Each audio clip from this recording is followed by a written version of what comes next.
Hi, I'm Mike Gunn. I used to be a stand-up comedian. Now, I know many of you won't remember what that was, but when I was a younger man, there used to be this thing called stand-up comedy. And stand-up comedians, mostly men, there were a few women tolerated in the later years, mostly men, used to travel the length and breadth of the country to appear in comedy clubs. Yeah, that's right. There were comedy clubs all over the place.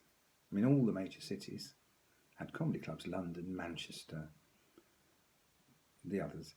I think Birmingham might have had one, maybe Glasgow. Not sure, it's hard to remember now.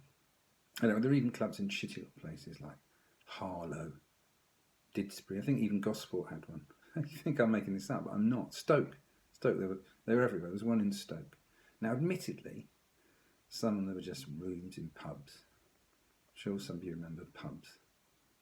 They were like big houses where people would go, generally the working class and the occasional upper class alcoholic twat, and drink copious amounts of alcohol and argue knowledgeably about stuff they knew nothing about.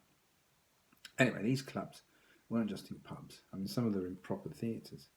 I mean, there were even purpose-built comedy clubs. I know, it's hard to believe now. It's the gospel truth. And the stand-up comedians, which I was one, would travel to these venues, constantly bitching about the trains and the state of the roads. And they would walk out on stage in front of sometimes hundreds of people, all sat together in the same room. I know, unthinkable. They would talk up to the microphone, and they would tell stories about, I don't know, their funny mate or how racist their nan was. I can't remember exactly. It was very, very funny. And people would laugh, and the comedian would be paid, and then they'd moan about how much the promoter was making. But the truth was, it was a fantastic job, great job.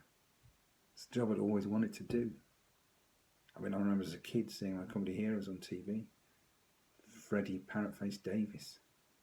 You might not remember him. He was a stand-up comedian. He had a face like a parrot, a big nose, and he'd wear a bowler hat, like too big for him, that come down over his eyes, and he would say, "I'm 6'6", tick up to here."